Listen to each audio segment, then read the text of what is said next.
This is the last Halloween project for the 2018 Halloween season, and what I have for you is a Witch's Apothecary chest. And my whole idea about this was to make it look like it was alive. And so I've done a lot of things to it to give it arms and feet, and then you'll also see on the top there are some candles with faces, and I'm gonna cover how to put all this together, how to do the texturing, and all the little odds and ends that I added to it. So the core of this piece is made from a kit. It's a vanity box with drawers kit. So this is something that you could use as an actual vanity if you wanted to, a little miniature vanity, but of course I've decided to make an apothecary out of it. And if you look to the top pictures, you can see how I've assembled it. You can see the first picture on the left. I've just put in the slots that are going to be the bottom and each of the shelves that the drawers will go in. And then you can see a view at it from another angle where I've got both of the sides on. And then the last view there on the right at the top just shows the whole thing put together. And then you've got the lid that will be hinged on. And on the bottom, you can see how the drawers work. You just fold them, they're pre-scored, glue them together, and then they will slide in and out of the bottom. Now for the hands that you see on the side, the skeleton hands, the way I approached that was to use a mold, and you can see the mold there at the top left, and it's got three different spooky type images there or molds. And I used polymer clay, and I used that instead of paper clay because it's just a little bit stronger. And I used I made molds, made pieces from the center mold, the one with the chest, the skeleton chest. And then before I baked it, I took the hands and I pressed them into the clay so that it would make the space for the hands to be glued in after it was baked. I didn't want to bake the hands because I didn't know what it would do to the metal or the patina or anything. So I basically just stuck that in there and then I baked it. And then once that came out, I glued the hands in place, and then I painted the all of that black as well. And you can see the feet, the dragon feet that are going to go on the bottom. I painted all those black. And the reason I paint things black first is that way when I go over it with the other color that I'm going to use, then you will still see the little black in all the little creases, and it just makes the detail pop more. And you might think, oh, why? When you see that they're gold, you might think, well, why am I painting the gold hands, the gold again? It's that I wanted all the metal to be the same color, and so the only way to get everything looking the same was to paint everything and then put gold on afterwards. Now on the bottom, you can see what I'm going to do with the front. I thought about one eye, but then I thought, oh no, it's creepier with more eyes. So what you see there in the bottom left-hand side is I've got this piece of paper where I have all the eyes printed on it. Now I have that for you on my blog, so you can follow the link in the description area after this if you want this image set, and download that. And it's sized to fit the side of this chest. And I added glossy accents to the eyeball part so that it would look more like an eye and it would be domed. And then once that dried, then I started building up the area around the eye with tissue paper. Now this is a technique I've done before. In fact, I have a very detailed tutorial on using this technique, so I'm not going to go into a lot of detail here, but I'll have that in the description area if you want to refer back to that. But you're just tearing up little pieces of tissue paper. Now, I don't mean Kleenex, like what you use to blow your nose. I mean the tissue paper that you will find when you go to a store, and they might wrap your purchases in it before they put it in a box or in a bag. That's the kind of paper I'm talking about. And you're going to tear it up into little pieces and kind of crinkle it. And then I use Mod Podge as glue to apply the tissue paper on. And I just built up that area around the eye, being careful not to get it on the eye. And then I also put that glue on top as well. So you don't want to just use it to get the paper to stick down, but you want to go on top. And then once I did that, then I continued on and put tissue paper all over the front. And now I've got the eyes sticking out, and you don't have to be perfect, as you can see. It's supposed to be creepy and weird. And then the next technique I used was eggshell technique. And again, this is just like the tissue paper. I have a very detailed tutorial on this, and it's live. You can watch me do that in detail. So I will leave that link as well so that you can hop over and refer to that if you need to. But I'm basically just breaking up, smashing up eggshells and gluing them wherever I want. And I decided not to cover the whole thing because I did want the difference in texture between the tissue paper and the eggshell. So I just chose to put it in certain areas on the front. Now, once I got the front finished, then I went ahead and glued on the arms on the side, the hands on the sides, and you'll notice that after I painted it black, I just used some gold paint with my finger and rubbed it on the hand and the chest piece, the bone chest piece.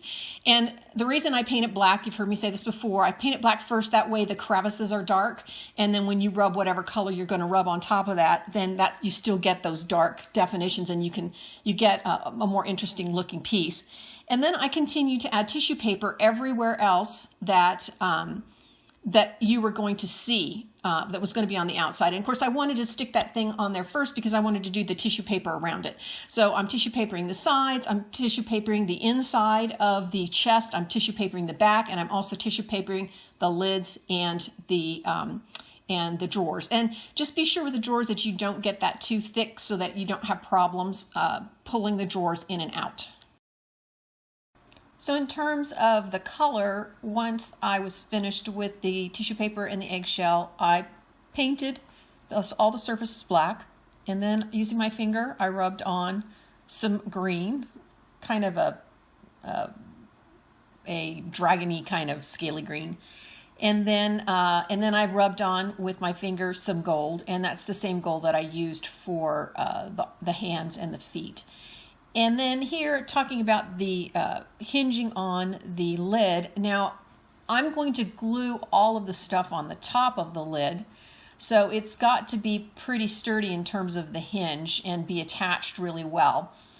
And so you see here the hinge that I ended up using. Now, the reason you're seeing me put this on top of the already finished lid is that I had a smaller hinge on there and just decided that it wasn't going to be supportive enough. So I pulled that off and then put this hinge on, and I'm attaching it using brads. So I used E6000 glue to glue the hinge in place, and then the brads, and then opened up the prongs on the other side, and I did that for the top of the lid and then the back of the chest. And then I applied more tissue paper on top of the inside where the prongs are, so that would hide all that, and also on the top where you see the hinge and in the back too. So all you're going to see when you're done is just the little mechanical part of the hinge itself, and everything else is getting covered up. So if you were doing this, if I were doing this and I had chosen the right hinge to begin with, I would have put the hinge on and covered it all up with the tissue paper in the very beginning. And that's how I'd recommend to do it. So now I want to talk about the polymer clay candles and how I made the faces. At first I was going to do this live, but these are so small, I was afraid that you would not be able to see what I was doing. So I ended up photographing it so that you could get a really good look. And they ended up being easier than I thought. I actually saw a picture on Pinterest of some candles with faces on them, and I clicked on it and it didn't go anywhere. So unfortunately I can't give credit to whoever deserves it, because this was not my original idea. But I saw the pictures and I thought, I think I could do that. And it was pretty easy to break it down into little steps so that you don't have to feel like you have to be able to sculpt something. And so you see, I decided I have 3 different sizes. So basically I'm just rolling and making a tube and cutting off the ends to get a 3 different sizes. And the longest one there on the right tube for the candle is just like 1.25 inches. And so these are very small candles. Of course, depending on your project, you can make them whatever size you want. And then the next thing I did was to make some pieces that would be the dripping.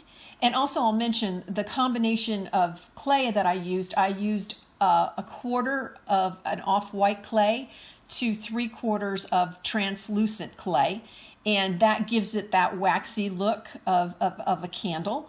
And so and that I mixed that all together, and that's how I made the clay to start with. And so then I just made some small balls of clay, and then just used my finger and smashed it and just drew it out. And then when I got it long enough and thin enough, I put it on the sides of what I decided would be the sides of the tube.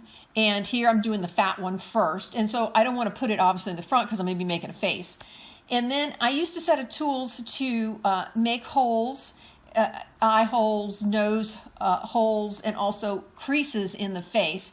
And you can see what I used here.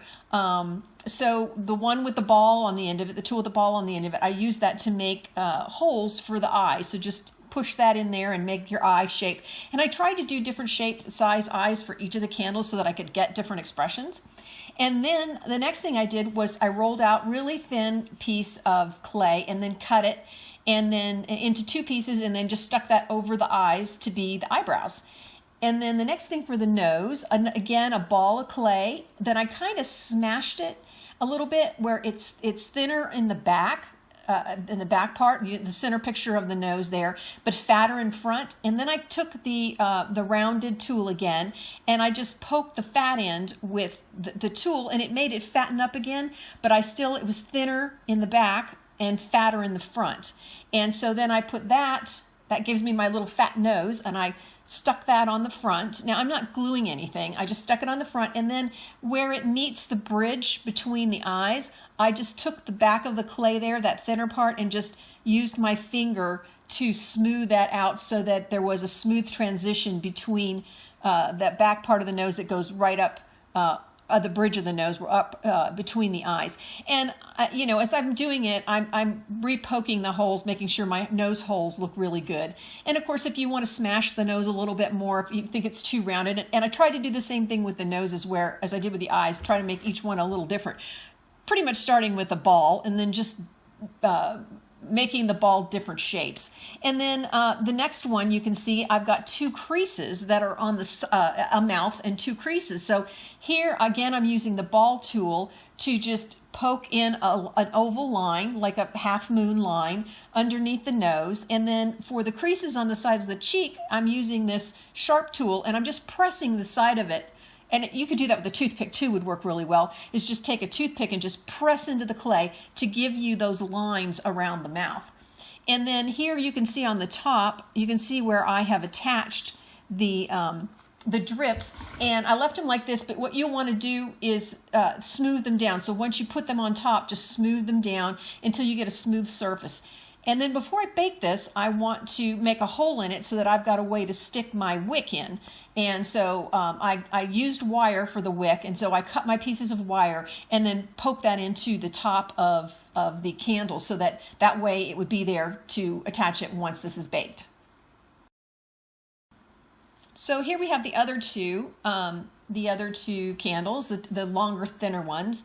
And the one at the top, you can see that I've got some more of the drips that I made to hang. And here, I'm hanging them more towards the front as opposed to completely on the sides. And again, I made the eyes, but you'll notice these eyes are much longer. And then I made the mouth. It's a different shape. It's rounded and long. I made pretty much the same nose. It's just I kept it more like a ball than the first one. I didn't smash it down, so it's more ball-like. And then again, you can see in the last picture on the top, I've again used the tool to press 2 eyebrows in. So instead of putting clay on for eyebrows, now I'm pressing into the clay to get those eyebrows, and then pressing 2 lines on each side of the longer mouth. And so that gives me a little bit different expression on this guy.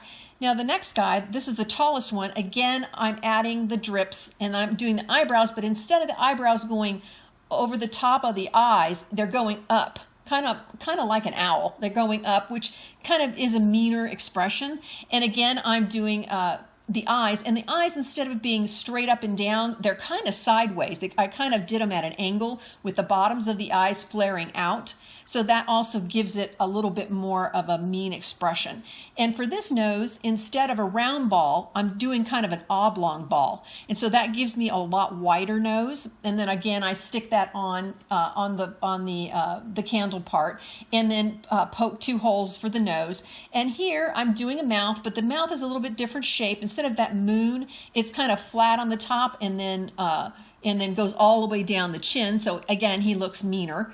And I just use my tool to just press that in place. And then between the top of the mouth and the bottom of the nose, I took that straight needle-like tool again, you could use toothpicks for that, and just pressed a line in there. So that's that little part on your face that goes between the nose and the lips.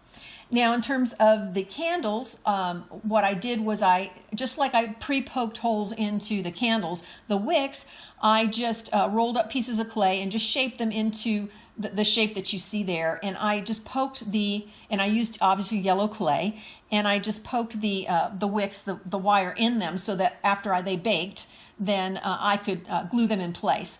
And then the last thing that I did was to come in and to colorize the face. And so I started by painting those eye sockets black. And I painted the mouth kind of a yellowish color, and then I went in with a darker brown in more of the center area.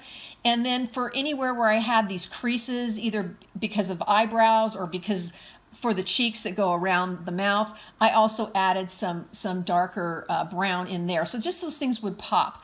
And then for the eyeballs themselves, I had some flat back beads. And here you could just do another ball of polymer clay if you wanted to, that you just glue in place. But what I did here instead is I just had these flat back beads, and instead of they're domed on one side, flat on the other, so I glued the dome part into the eye socket so that the other part is flat.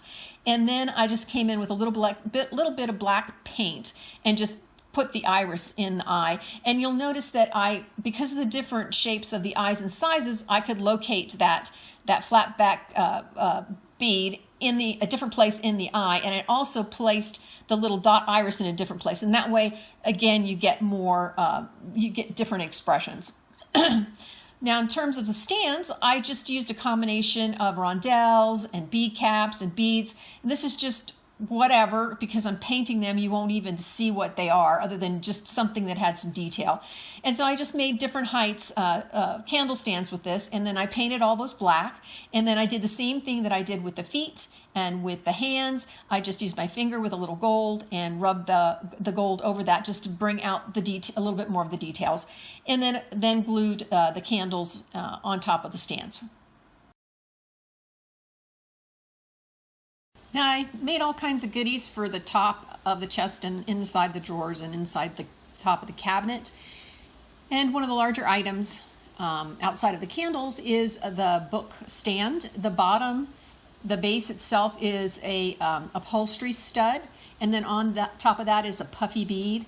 And then I've got these two dragons. They're actually rubber that I had in my stash. And then you got a marble. And then I've used two of the rondelles, or not rondelles, bead caps, same bead caps that I used for the candle stands. And here what I did is to give it more support. If you look at the first picture here, I've got the rondelles going in opposite directions, bead cap. So I've got the fat part of the bead cap on top of the marble, and then I've got the hands, which were originally silver, which I converted to gold like everything else. The bead cap is the fat part of that is where I glued the two hands in. Now these are charms, so they had the little round charm thing at the end of the hands. So I used that to glue the hands together, and then did glue them into that fat thing. And then I just took a little piece of metal and glued that in between so that it would have more support. If I just glued the rondelle to the rondelle, or the bead cap to the bead cap, I didn't know if that would be a strong enough connection.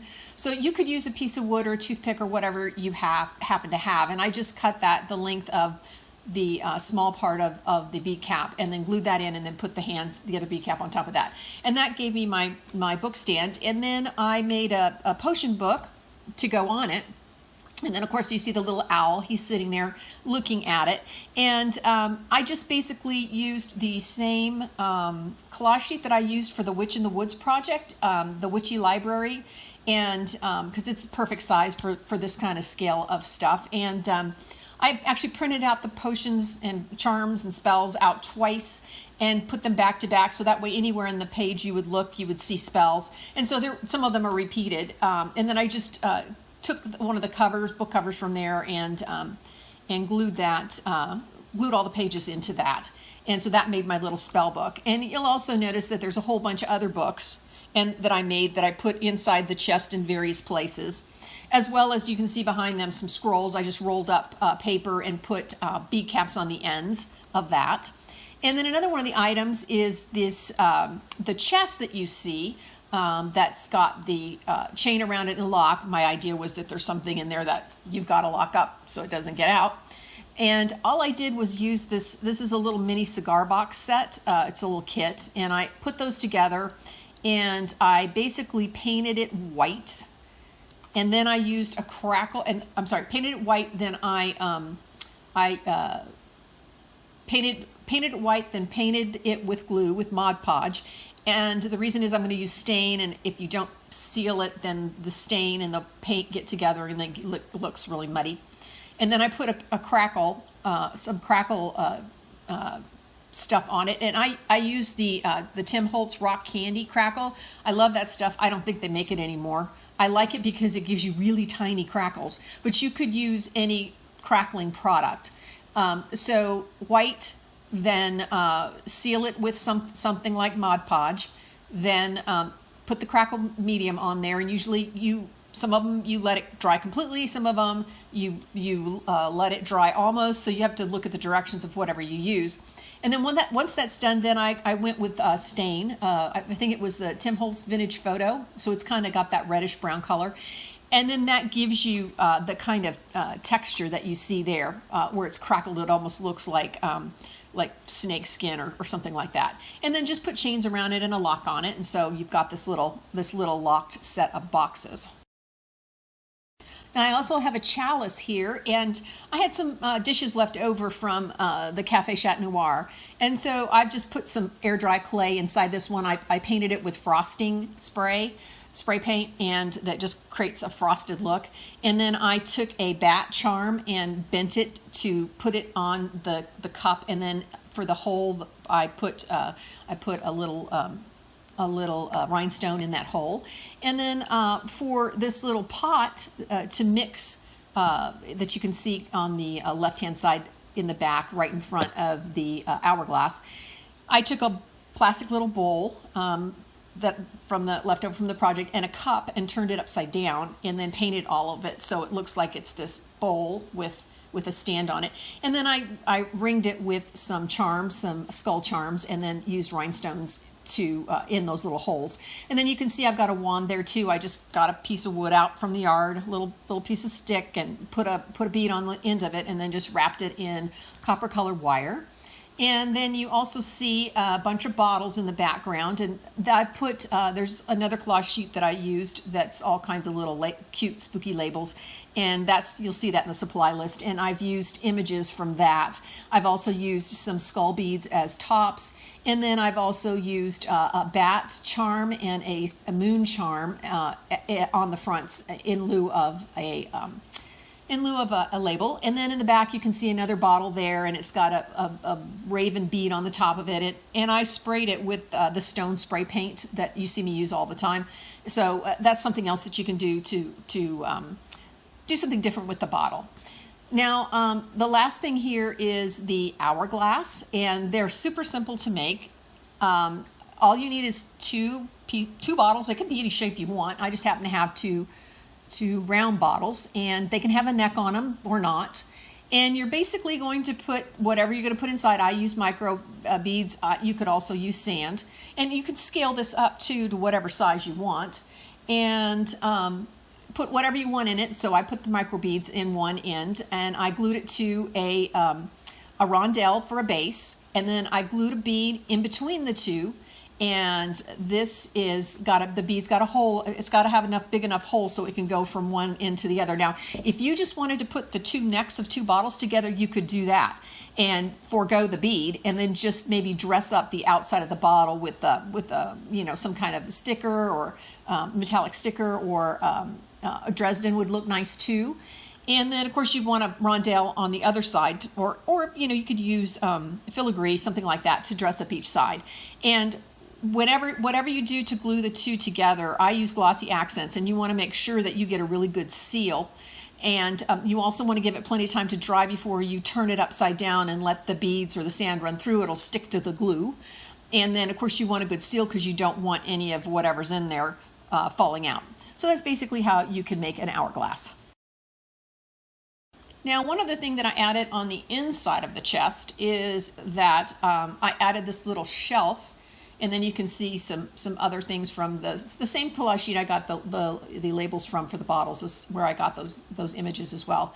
And what I've done is taken a bunch of these pewtery looking bottles and put them in a little shelf, and that shelf is made out of a matchbox, the inside of a matchbox. I just cut part of it away and then painted it and glued it in place. I actually glued the bottles and the shelf to the inside of the lid, and you can kind of see it with it open. All those other things are glued on the top, and so they all stay in place. And you can see how with using that big hinge, it supports the weight of all that, and you can sit it open and it's just fine. Well, that concludes the tutorial. For more information, pictures, the supply list, collage sheets, all that good stuff, there's a link in the description area that you can use to go over to my blog post, and you'll find all that as well as the free image. And then also in the description area, you'll find the very detailed tutorials on the eggshell technique and the tissue paper technique.